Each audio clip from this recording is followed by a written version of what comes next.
Kadang ada nyeri bahu ya, ketika lagi asik melakukan pekerjaan terus nyeri bahu, terus nyeri pinggang, atau nyeri-nyeri di bagian tubuh kita yang lainnya.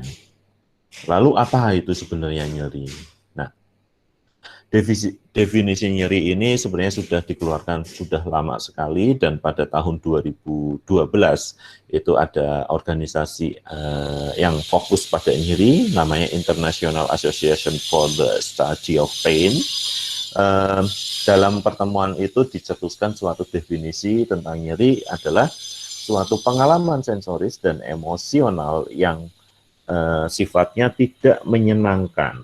Nah, ini tidak menyenangkannya saya beri warna merah karena itu adalah clue. Semua tidak menyenangkan itu mesti melalui proses nyeri. Nah, yang berhubungan atau berpotensi untuk menimbulkan kerusakan jaringan. Jadi, di mana ada nyeri, pasti di situ ada kerusakan jaringan atau ada suatu proses yang mungkin semacam warning bagi kita kalau ini diteruskan atau kalau peristiwa itu diteruskan akan menimbulkan kerusakan jaringan atau yang digambarkan dengan istilah seperti kerusakan tersebut. Nah, lalu di tahun 2020 ini definisi yang terbaru pada Juli 2020, International Association of Study for Pain itu melakukan revisi. Sebenarnya revisi dari definisi konseptualnya tidak banyak berubah ya, hanya ini ditulis dalam bahasa Inggris, tetapi ada tambahan bahwa di sini ada 6 catatan penting terkait dengan nyeri. Yang pertama adalah bahwa nyeri merupakan suatu personal experience, artinya suatu pengalaman dari pribadi yang degree-nya itu bervariasi atau severity-nya bervariasi, dan itu sangat dipengaruhi oleh kondisi biologis, kondisi psikologis, serta kondisi faktor sosial. Di sini kita mengenal ada yang namanya pendekatan biopsikososial untuk manajemen nyeri. Jadi ketika kita menangani nyeri, kita tidak boleh fokus hanya pada biologisnya saja. Kita tidak hanya fokus pada psikologinya saja atau pada fungsi sosialnya saja. Tapi tiga ini nanti akan saling berkaitan. Sehingga gagalnya satu dalam manajemen, salah satu unsur dalam manajemen itu nanti akan menyebabkan kegagalan secara keseluruhan. Nah, nyeri itu sebenarnya sama seperti proses nosisepsi yang lain, cuma nosisepsi yang lain misalkan ketika kita diraba, ada rabaan atau mungkin dengan tekanan, itu nosisepsinya tidak menimbulkan nyeri, tapi malah kadang menimbulkan geli dan lain sebagainya. Sebenarnya prosesnya sama, hanya saja yang teraktivasi adalah kita kenal namanya nosiseptor. Dan nyeri itu kalau dipaparkan ke waktu kita hidup mulai dari kecil gitu ya, akan menimbulkan yang namanya memori. Misalkan, oh kalau dicubit itu rasanya sakit, oh kalau dipukul itu rasanya sakit, nyeri. Nah, seperti itu akhirnya termemori di dalam otak kita. Jadi akan muncul suatu pengalaman, dan individu yang mengalaminya itu lama-lama dia akan memiliki suatu konsep tentang nyeri. Ada yang, oh kalau saya cubit itu karena itu nyeri sehingga saya akan memukul ulang, akan mencubit kembali orang yang mencubit saya. Oh kalau ditusuk pakai pisau itu akan menimbulkan nyeri.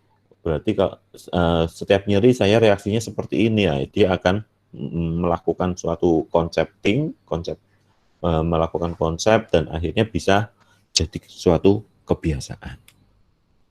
Nah, sehingga karena sifatnya nyeri itu sangat pribadi, personal atau mungkin individual, sehingga ketika kita dalam melakukan asesmen nyeri, kita harus berfungsi sebagai keranjang sampah bagi pasien kita.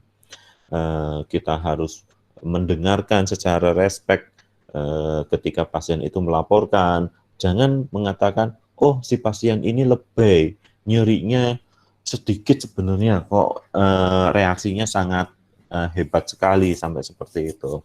Nah, itu harus dihilangkan. Ya. Terus tadi saya menjelaskan bahwa nyeri itu akan menyebabkan kita belajar untuk mewujudkan responnya, dan walaupun dia kadang kalau proses adaptasinya itu bagus, ya dia akan bersifat membangun. Tapi ketika prosesnya adaptasinya itu jelek, maka dia akan menjadi yang namanya maladaptif dan akan memiliki efek yang sangat kelihatan pada fungsi sosial ataupun fungsi psikologisnya. Nah, sebenarnya untuk bisa mengekspresikan nyeri banyak caranya ya, tapi ekspresi secara verbal atau secara omongan gitu lebih mudah. Walaupun kita punya cara mengakses nyeri pada pasien-pasien dengan yang tidak sadar seperti apa gitu. Tapi dengan proses verbal sebenarnya itu lebih enak untuk diakses. Ya.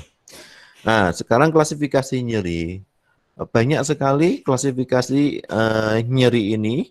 Ini saya menampilkan ada 3 landasannya. Yang pertama adalah yang berdasarkan dari etiologinya. Itu nyeri akan dibagi menjadi 4. Yang pertama adalah nyeri fisiologis. Nyeri fisiologis ya nyeri yang misalkan kena apa sedikit gitu. Yang sifatnya itu biasanya stimulusnya ya stimulus yang punya potensi untuk menimbulkan kerusakan jaringan, itu nyerinya fisiologis. Ya kayak dicubit itu kan nggak sampai, kalau nggak cubitan ringan itu nggak sampai menimbulkan trauma atau kerusakan jaringan, ya itu bisa menimbulkan nyeri itu. Selain itu ada nyeri nosiseptif. Nyeri nosiseptif ini nyeri yang biasanya muncul ketika kita sedang ada trauma jaringan, misalkan keiris pisau, operasi, ya itu kita sebut sebagai nyeri nosiseptif. Terus ada nyeri neuropatik. Nyeri neuropatik kalau tadi nosiseptif itu kerusakan jaringannya itu ada pada jaringan-jaringan yang non saraf seperti mungkin kulit, mulai dari kulit, otot, fasia sampai sampai dengan tulang itu ya. Kalau nyeri neuropatik adalah nyeri yang terjadi akibat adanya gangguan pada susunan saraf. Paling sering adalah susunan saraf tepi. Walaupun ada susunan saraf pusat pada pasien-pasien stroke seperti yang kita kenal namanya CPSP, itu juga termasuk golongan nyeri neuropatik. Yang terakhir adalah nyeri psikogenik. Nyeri psikogenik ini digolongkan adalah nyeri yang sebenarnya tidak ada kerusakan jaringan, baik itu saraf maupun non-saraf, tapi pasien mengalami nyeri. Atau ada yang nyebut nyeri psikogenik itu suatu nyeri yang sifatnya disfungsional, seperti untuk menarik perhatian lawan jenis lah, seperti untuk menarik perhatian orang lain lah, seperti itu nyerinya nyeri psikogenik. Sehingga memang ketika kita melihat etiologinya ini, kita harus memang cermat ya. Walaupun ada kategori nyeri psikogenik, tapi kita nggak boleh melakukan semacam ini berlebihan nih reaksinya dan lain sebagainya, itu nggak boleh. Nah, lalu berdasarkan intensitasnya, berdasarkan intensitas nyeri itu digolongkan menjadi ada intensitas ringan, sedang, dan berat. Membagi ringan, sedang, berat ini itu berdasarkan dari penilaian kita dengan menggunakan alat yang disebut sebagai VAS, Visual Analog Scale, di mana nyeri ringan itu VAS-nya itu sekitar nilainya 0 sampai 4, sementara nyeri sedang VAS-nya itu 4 sampai 7, dan nyeri berat itu sekitar 7 sampai 10. Nah, nanti cara menilai VAS seperti apa saya sampaikan di selanjutnya ya, di belakang. Lalu berdasarkan waktunya, berdasarkan waktu kita bagi menjadi 3. ada yang kita kenal namanya nyeri akut, di mana durasi onset atau onsetnya nyeri akut ini adalah kurang dari 6 minggu dari mulai hari. Pokoknya sampai 6 minggu itu dia sudah nyeri, masih nyeri akut. Nah, 6 minggu sampai 12 minggu itu masuk nyeri subkronik atau subakut. Sementara kalau lebih dari 12 minggu kita sudah menggolongkannya sebagai nyeri kronik. Nah, penggolongan berdasarkan etiologi, intensitas, waktu, ini semuanya nanti kita akan mempraktekkan semuanya. Akan banyak kasusnya dan akan berpengaruh dalam penentuan jenis terapinya. Sebagai contoh seperti ini, kita punya pasien dengan nyeri nosiseptif, misalkan pasien pasca operasi. Lalu kira-kira untuk mengurangi nyeri saya beri obat apa? Ya, kita bisa memberikan obat anti nyeri mulai dari yang paling ringan, paracetamol, ibuprofen, seperti itu. Nggak ada perbaikan nyeri atau nyerinya semakin meningkat, ya naik lagi derajatnya, dan sebagainya. Kalau nyeri neuropatik, kita beri paracetamol, ya boleh, tapi biasanya karena gangguannya itu di saraf, pemberian obat-obatan paracetamol tidak begitu bagus ketika tidak begitu bagus responnya ketika diberikan pada orang dengan nyeri neuropatik, sehingga kita harus ada nyeri ringan, sedang, berat. Misalkan pasien datang dengan keluhan nyerinya sampai 10, ya jangan kita berikan paracetamol, melainkan cari yang potensi analgesiknya tinggi, sehingga kita bisa menurunkan 2 poin. Misalkan tadinya 7, 2 poin turun biar jadi 5 lah. Jadi ya, dari berat menjadi sedang. Waktu juga pada kondisi-kondisi tertentu, misalkan nyeri itu sifatnya sudah lama sekali, misalkan sudah kronis, maka obat-obatan analgesik saja seperti NSAID itu kurang bermanfaat, sehingga kita bisa menambahkan obat-obatan yang sifat kerjanya itu ada di susunan saraf pusat, seperti di otak. Atau mungkin ketika nyeri kronis malah muncul komorbiditas dari psikiatrinya, seperti depresi atau mungkin ansietas, sehingga ya kita harus memberikan obat tambahan berupa antidepresan, seperti itu. Ya, oke. Lalu bagaimana perbedaan antara nyeri nosiseptif dan nyeri neuropatik? Perbedaan nyeri nosiseptif dan neuropatik itu mungkin saya nggak pakai ini ya, saya pakai ini aja. Jadi ada perbedaan antara nyeri nosiseptif atau ada yang nyebutnya nyeri inflamasi dan nyeri neuropatik. Untuk nyeri nosiseptif, untuk stimulusnya tadi saya sudah mengatakan adalah berupa inflamasi atau trauma pada jaringan-jaringan non-saraf. Untuk neuronnya atau untuk yang mengawalinya itu karena adanya aktivasi dari nosiseptor ya, sama semua, hampir semuanya sama ya, nosiseptor, tapi juga neuron yang non nosiseptor itu juga terlibat di dalam proses transmisinya. Dari kejadiannya biasanya itu prosesnya itu diawali dengan proses perifer ya, dengan mulai dari transduksi, lalu menuju ke transmisi, lalu mengalami modifikasi atau modulasi sampai ke persepsi. Tuh. Nah, itu dari perifer. Sementara kalau dari sentral, itu mulai dari transmisinya ke selanjutnya itu adalah yang sentral. Kapan pasien-pasien itu muncul nyeri yang nosiseptif? Contohnya itu pada pasien acute trauma, sedang trauma yang baru kejadian, itu kan nyeri ya seperti lecet, atau mungkin post operatif, atau mungkin pas lagi ada peradangan sendi atau artritis. Nah, itu nyerinya adalah nyeri nosiseptif. Sebenarnya kenapa sih kok tubuh kita itu ketika ada radang gitu itu muncul nyeri yang ini? Nah, tujuannya adalah ya untuk proteksi. Ketika ada nyeri, tubuh kita selalu akan memproteksi. Oh, kamu tidak boleh gerak-gerak dengan seperti itu karena akan merusak jaringan. Nah, itu. Jadi nyeri itu sifatnya sebagai warning. Untuk sensitivitas nyerinya itu kalau yang nociceptive biasanya tinggi ya, high and low.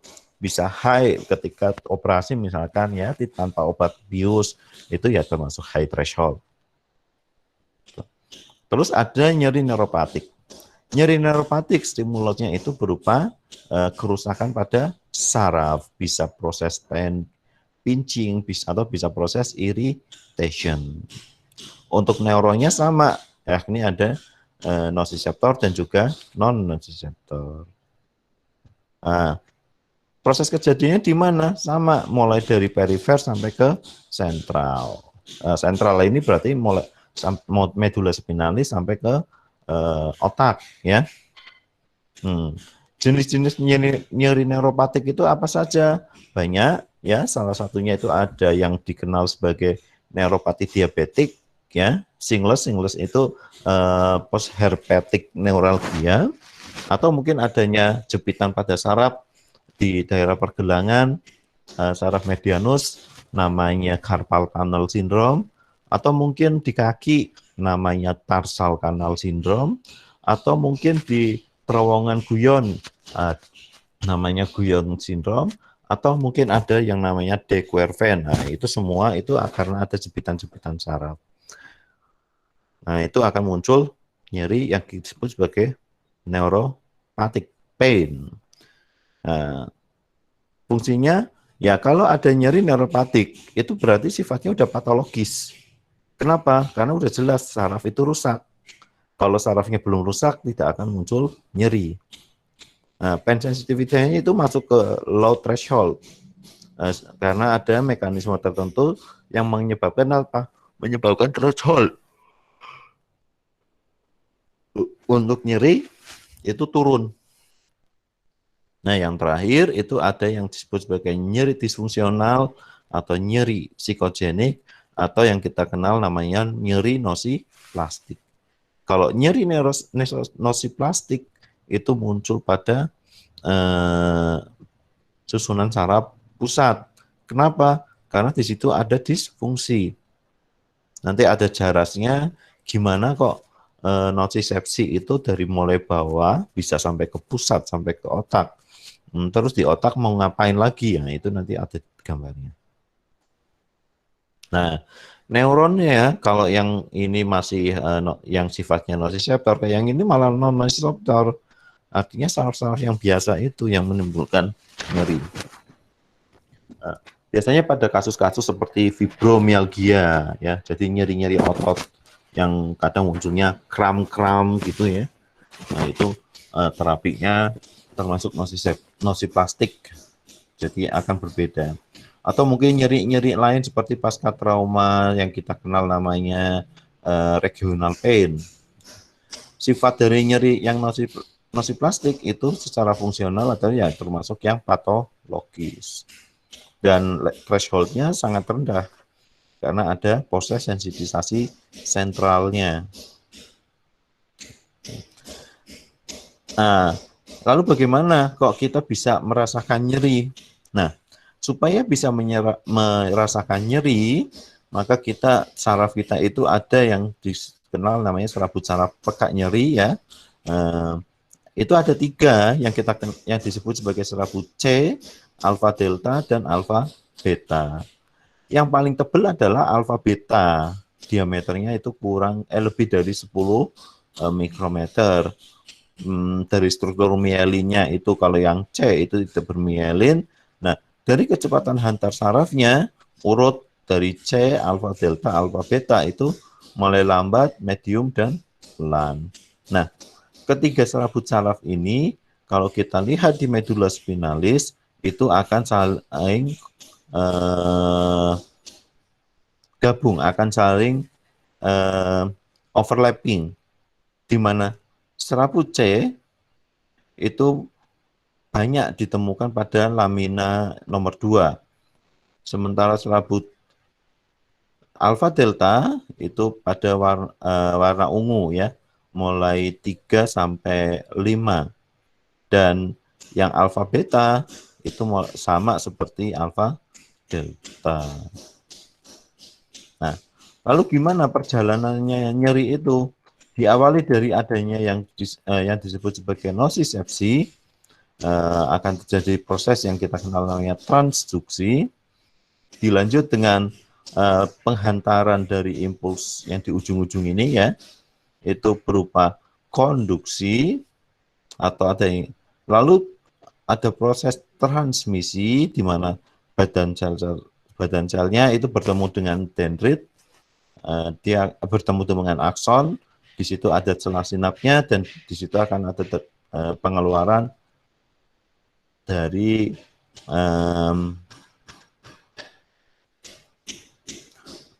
nyerinya. Lalu pada saat transmisi itu juga ada proses modulasi. Jadi stimulusnya ringan, nanti kok responnya bisa heboh. Nah, itu karena ada proses modulasi. Dan yang terakhir akan dipersepsikan, oh saya dicubit, oh saya ditendang, oh saya dipukul, dan lain sebagainya. Itu kalau perjalanan nonsiseptif yang sebenarnya, yang ada yang sederhana. Nah, pada kasus-kasus nyeri neuropatik, perjalanan nonsisepti yang tadi dijelaskan itu tidak bisa diidentifikasi lebih detail. Tapi prinsipnya itu seperti ini. Ketika ada kerusakan saraf atau kerusakan jaringan saraf dimanapun, maka akan terjadi mekanisme perifer berupa hipereksitabilitas membran, letupan ektopik, dan perubahan transkripsi atau protein. Nah, perubahan-perubahan itu akan menyebabkan adanya sensitisasi yang sentral, sehingga akan muncul hipereksitabilitas, hilangnya kontrol individu, dan reorganisasi dari materi pertemuan. Nah, adanya proses-proses perifer maupun sentral itu akan menyebabkan sensitisasi. Nah, nanti akan akhirnya akan muncul manifestasi berupa nyeri. Khas pada nyeri apa namanya? Khas pada nyeri neuropatik itu kalau yang nyeri nonsiseptif lokasinya jelas, kalau yang nyeri neuropatik dia itu biasanya akan dijalarkan. Makanya nanti ketika melakukan anamnesis, kita harus menanyakan tidak hanya lokasi nyerinya saja, tapi ditanyakan juga apakah dihantarkan ke tempat lain gitu. Itu harus ditanyakan untuk membedakan antara nyeri nonsiseptif dan nyeri neuropatik. Nah, ini adalah jarasnya. Jadi diawali dari proses nonsisepsi ya. Di situ ada selaput alfa, selaput C, alfa ya alfa dan beta. Yang selanjutnya dia akan masuk ke dorsal root ganglia di sini. Nah, di dorsal root ganglia ganti sinaps dan akan masuk ke dalam traktus. Traktusnya banyak sekali, ada yang menuju ke batang otak ya, sehingga ini oleh nucleus gracilis, nucleus cuneatus gitu ya. Terus naik terus masuk ke batang otak yang lebih tinggi lagi, itu ada locus coeruleus sama parabranchial. Nah, yang terakhir dia akhirnya masuk ke talamus. Masuk ke talamus, dan talamus itu merupakan pusat relaynya. Dia bisa menjawil kemana-mana. Misalkan jawil tangan supaya menghindari dari api dan lain sebagainya. Itu adalah tugas dari talamus. Pada pasien-pasien stroke, kenapa kok ada yang nyeri parsial, cuma separuh badan, terutama yang lemah? Ya, karena talamusnya sudah rusak, jadi mereka tidak ada perbaikan. Nah, dari skema ini adik-adik bisa melihat ya, itu ada amigdala. Kita tahu bahwa amigdala itu terlibat dalam proses pembentukan emosi seseorang. Sehingga bagaimana? Ya, sehingga kalau sini kita bisa mengasumsikan most of patient with pain it must be help untuk menghindari adanya maladaptasi dari nyeri itu. Ya. Oke, sampai sini ada yang mau ditanyakan dulu?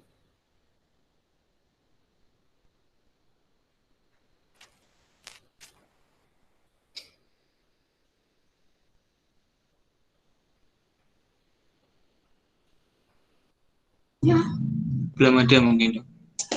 Belum ada ya. Itu punya Mas.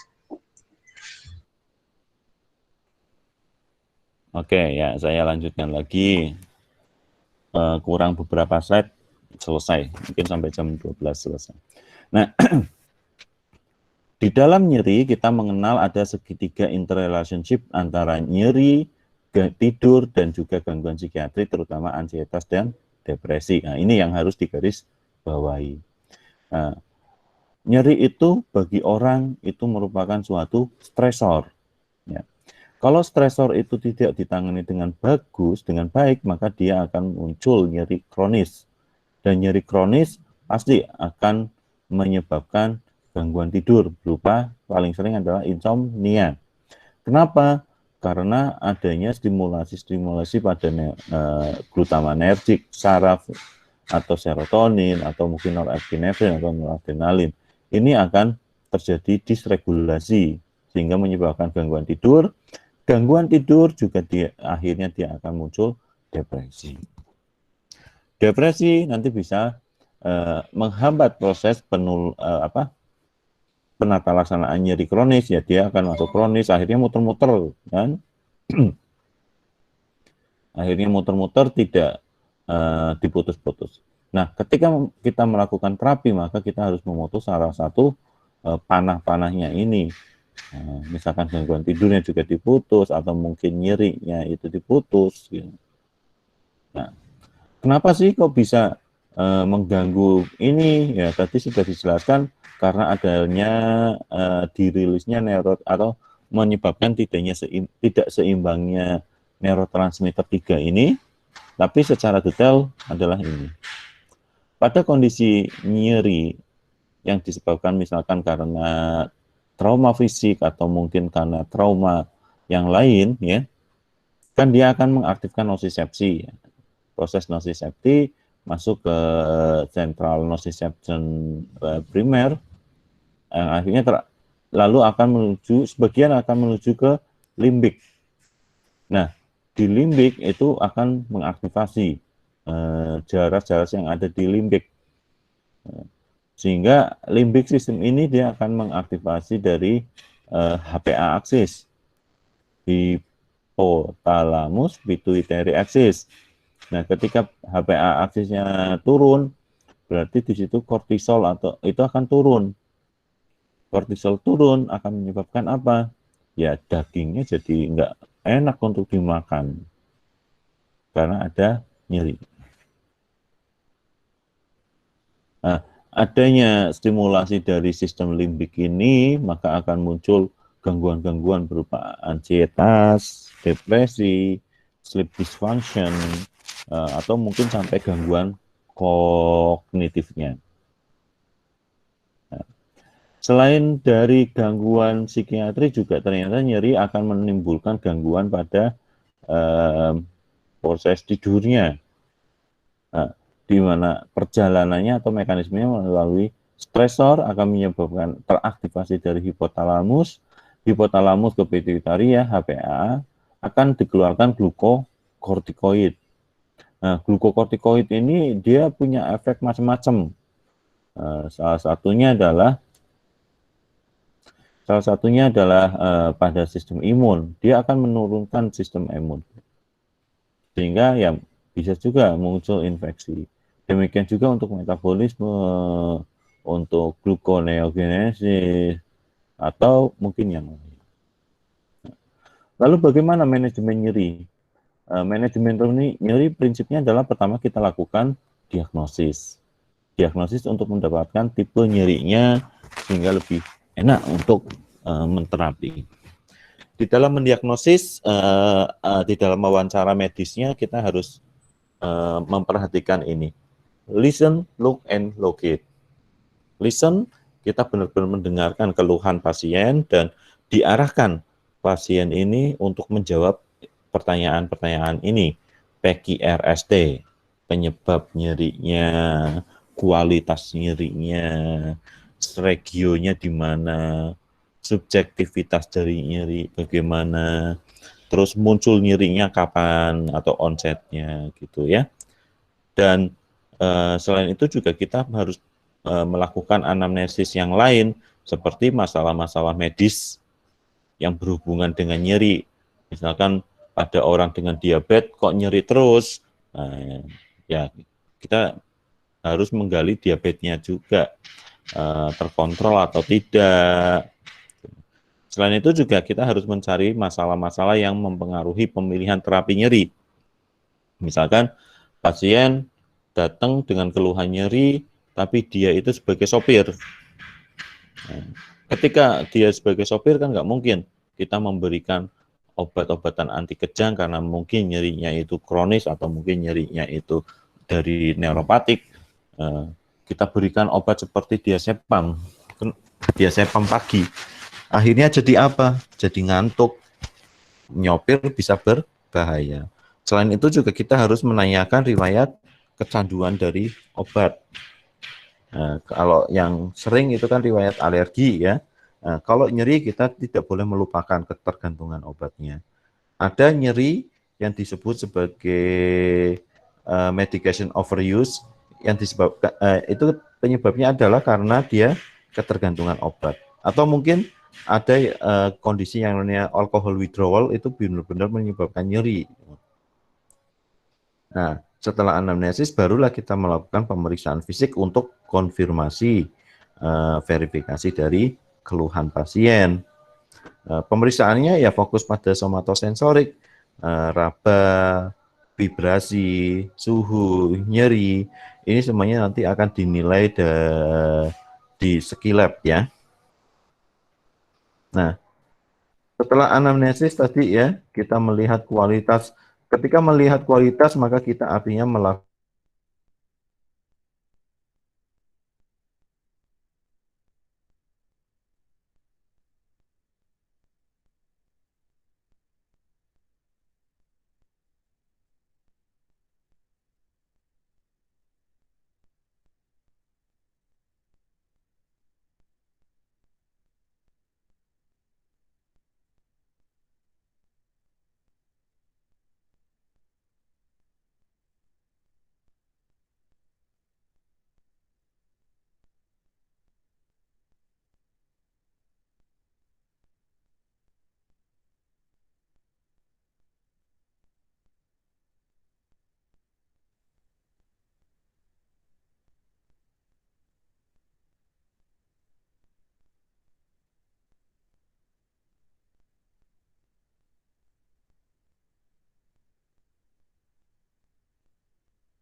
Ya, anu ya. Sudah lama nggak tadi ininya putusnya? Sekitar 10 menit, Dok. Waduh. Sampai mana tadi saya menjelaskan yang anu atau semuanya juga anu? Soalnya saya juga tiba-tiba keluar toh. Sampai intensitas nyeri, Dok. Iya, Hah? Dok. Penilaian intensitas. Penilaian intensitas nyeri. Ya. Untuk fase sudah ya. Cara menilai fase sudah. Belum, Dokter. Ya. Jadi dalam melakukan penegakan diagnosis nyeri, kan kita melakukan anamnesis ya. Setelah anamnesis juga kita melakukan pemeriksaan fisik. Nah, di dalam melakukan anamnesis kita ada key ya, itu kualitas nyeri. Nah, kualitas nyeri itu salah satunya adalah untuk dengan menilai intensitas nyeri. Nah, intensitas nyeri itu dinilai banyak sekali dengan alat yang macam-macam. Ada yang disebut sebagai verbal rating scale, ada yang numerical rating scale, ada yang disebut sebagai visual analog scale.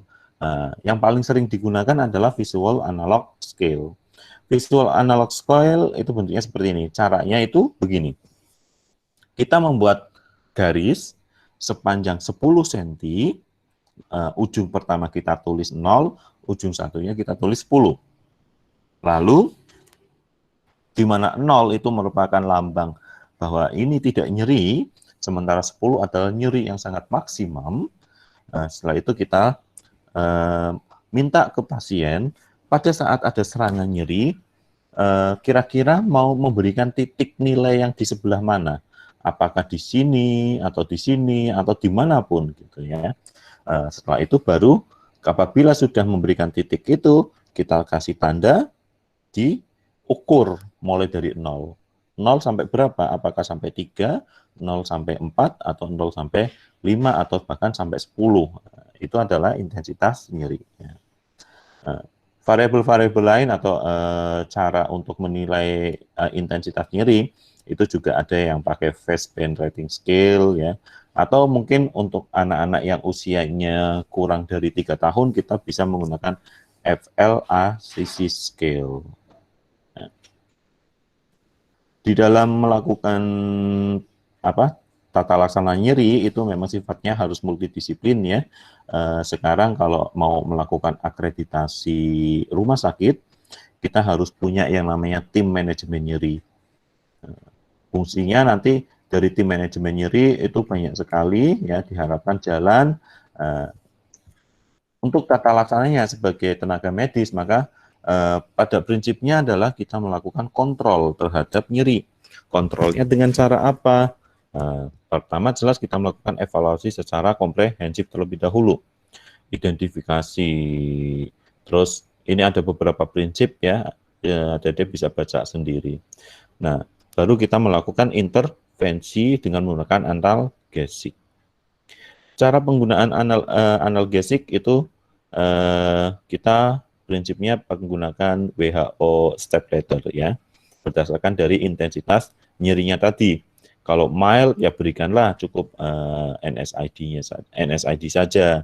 Apabila sudah dilakukan terapi nyeri tapi ternyata nyerinya masih tetap ada, tidak ada pengurangan atau bahkan meningkat, ya kita naikkan eskalasi ke yang moderate. Kita bisa menggunakan tramadol. Dimulai dari step ladder yang pertama, kedua itu sudah ada adjuvan. Adjuvan di sini ini kita berikan supaya apa? Supaya pasien tidak jatuh menjadi kronis. Biasanya kita menggunakan obat-obatan seperti obat antikonvulsan, atau mungkin kita bisa menggunakan obat antidepresan. Itu. Selain terapi farmakologi juga ada terapi yang non farmakologi, yakni menggunakan pendekatan invasif. Contohnya dengan menggunakan seperti radiofrekuensi.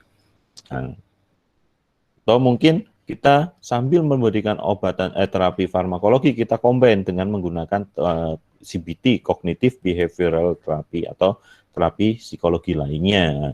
Tujuannya itu ya satu, ketika lagi fase akut diberikan itu, dikombin dengan terapi non-farmakologi, supaya pasien bisa melakukan adaptasi lebih cepat, sehingga tidak jadi kronis.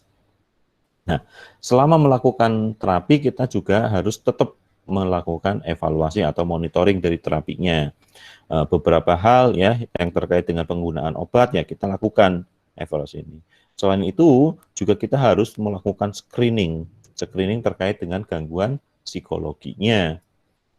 Beberapa gejala adik-adik harus mengidentifikasi gangguan mood, gangguan somatik ada tidak, gangguan tidur ada tidak, adanya apakah ada ide-ide untuk tentamen suicide gitu ya.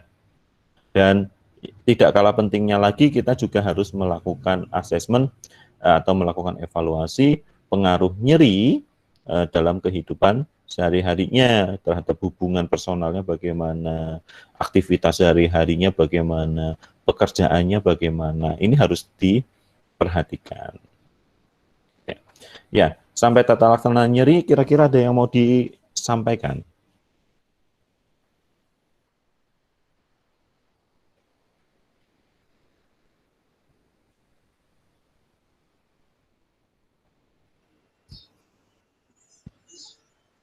Tidak ada? Belum ada. Belum ada ya. Oke, saya lanjutkan lagi.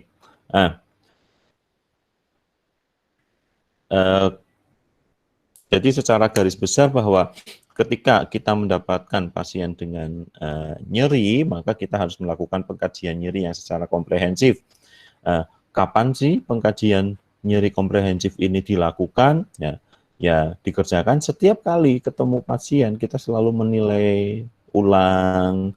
Makanya jangan bosan-bosan kita menanyakan bisa tidur atau tidak, nyerinya bagaimana, nilainya berapa saat ini, pekerjaannya sekarang sudah mulai aktif atau tidak, dan lain sebagainya. Itu harus Nah, ada beberapa patokan kalau misalkan kita pada pasien rawat inap ya, bahwa apabila kita sudah memberikan obat-obatan, maka kita pengkajian ulang nyeri bisa dilakukan 30 menit sampai 1 jam setelah pemberian obat, atau dan ini disesuaikan dengan intensitas dari nyeri. 30 menit sampai 1 jam itu biasanya pada nyeri yang berat, setiap 4 jam kalau nyeri ringan. Atau pasien sudah ditata laksana, nyerinya sudah ringan misalkan ya, terus mau kita pindahkan dari intensive care menuju ke ruang biasa, ya kita lakukan lagi asesmennya di ruang yang baru, apakah ada perkembangan, perubahan atau tidak, sehingga pasien bisa termanage. Perlu adik-adik ketahui bahwa sekarang nyeri itu termasuk vital sign yang kelima. Jadi kita punya 5 sekarang vital sign.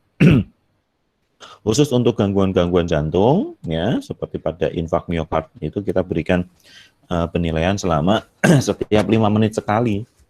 Makanya pasien-pasien dengan IMA kita masukkan ke ruang observasi.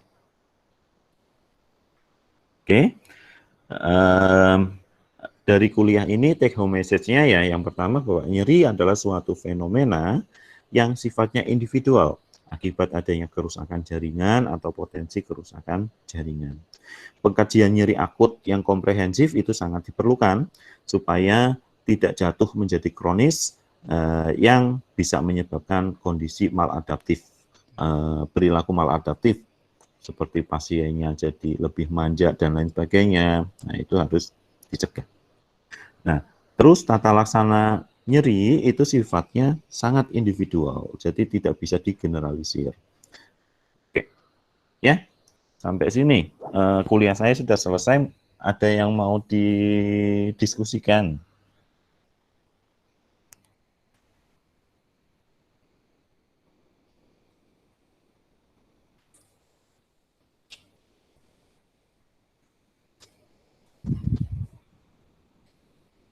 Izin bertanya, Dok. Ya. Saya mau tanya, berarti untuk tata laksana terapi itu secara umum lebih disesuaikan sesuai dengan pembagian sesuai dengan pembagian nyeri yang berdasarkan derajat nyerinya itu ya dok, yang nyeri ringan, kuat, sama sedang itu dok, atau bagaimana dok? Ya, untuk ketalasan nyeri obat-obatannya apa yang diberikan, itu pertama kita mempertimbangkan dari jenis nyerinya sendiri. Dia termasuk nyeri nociceptif atau nyeri neuropatik. Setelah itu, baru kita intensitasnya. Dia termasuk intensitas yang ringan, sedang, atau berat. Ketika nociceptif, dia ringan, ya kita berikan NSAID saja cukup. Nah, tapi ketika dia tanpa adjuvan, ya, tapi ketika dia nyeri neuropatik, misalkan pada postherpetic neuralgia, atau pada trigeminal neuralgia, ya kita bisa memberikan obat NSAID ditambah dengan adjuvan berupa obat antikonvulsan seperti carbamazepin, seperti itu. Nanti kalau evaluasi seminggu, 2 minggu tidak ada, biasanya nyeri itu seminggu evaluasi ininya. Kalau pasien poliklinik itu seminggu ya, itu kita besoknya datang dengan menggunakan obat, gimana perkembangannya, kalau misalkan oh masih sama atau mungkin naik, ya kita eskalasi masuk ke yang moderate. Nggak bisa lagi, eskalasi lagi, naik lagi ke stage yang ketiga dan seterusnya. Gitu ya. Baik, terima kasih dok. Ya, ada lagi yang mau disampaikan? Dokter izin bertanya dok. Yeah. Ini berkaitan sama rasa sakit ya dok. Jadi saya kan pernah baca beberapa jurnal tentang penyakit yang nggak bisa ngerasain rasa sakit, itu namanya congenital insensitivity to pain with anhidrosis. Itu bisa disembuhin nggak ya dok kalau dia ada sakit kayak gitu? Terima kasih dok. Apa? Ulangi, sorry. Jadi kan ada sakit namanya CAPA atau congenital insensitivity to pain with anhidrosis atau SIPA. Itu kan nggak bisa ngerasain nyeri ya dok. Itu bisa diobatin apa enggak dok? Apa ada terapi khususnya dok? Terima kasih. Ya, pada kondisi yang SIPA kita harus melihat dulu penyebabnya apa. Kalau penyebabnya itu suatu kelainan herediter atau penyakit genetik, ya tidak bisa kita melakukan treatment. Nah, tapi kalau penyebabnya misalkan contohnya pada penyakit sifilis ya, neurosifilis, itu kan juga akan mengalami gangguan sifilis, terus atau mungkin kusta, itu kan yang bawaan, bukan bawaan. Nah, ya itu selama sarafnya itu masih bisa kita selamatkan, kustanya itu penyebabnya itu kita hilangkan, ya dia akan muncul, ya dia akan ada perbaikan gitu. Mau nanya lagi dok, berarti nggak selamanya gitu ya dok kalau untuk penyakit SIPA gitu dok? Ya, setahu saya SIPA itu suatu penyakit yang degeneratif ya, yang apa namanya? Yang bawaan ya, genetik ya. Setahu saya itu. Tapi SIPA itu juga bisa suatu sindrom yang didapat. Kalau didapat ya kita lakukan etiologinya, penyebabnya apa? Kalau penyebabnya karena misalkan neurosifilis, ya kita tangani sifilisnya supaya diharapkan kondisi sarafnya membaik seperti itu. Ya. Baik dok, terima kasih.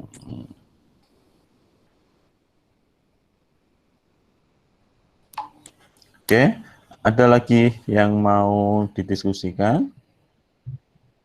Izin bertanya dokter.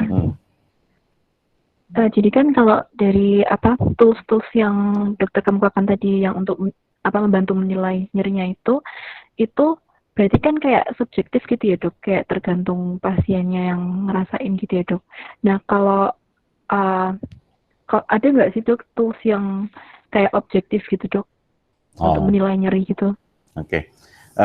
Tadi sesuai definisi nyeri bahwa nyeri itu sifatnya individual and dipengaruhi oleh kondisi biologi, psikologi, dan sosialnya.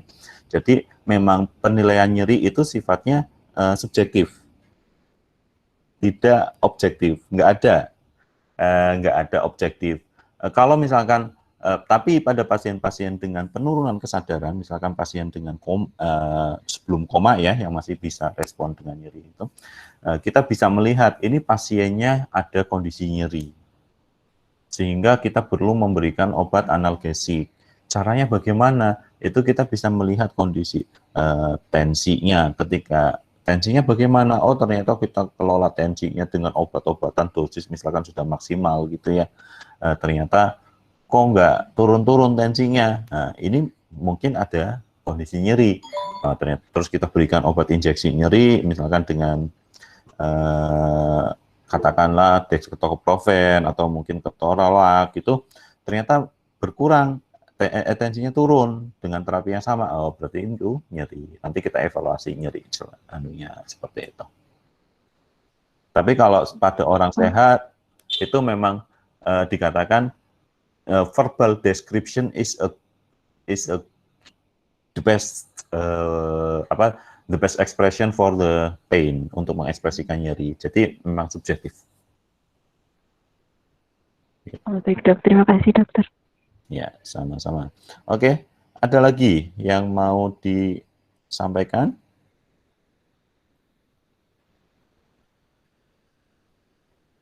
Kalau tidak ada, saya cukupkan untuk kuliah pada siang hari ini.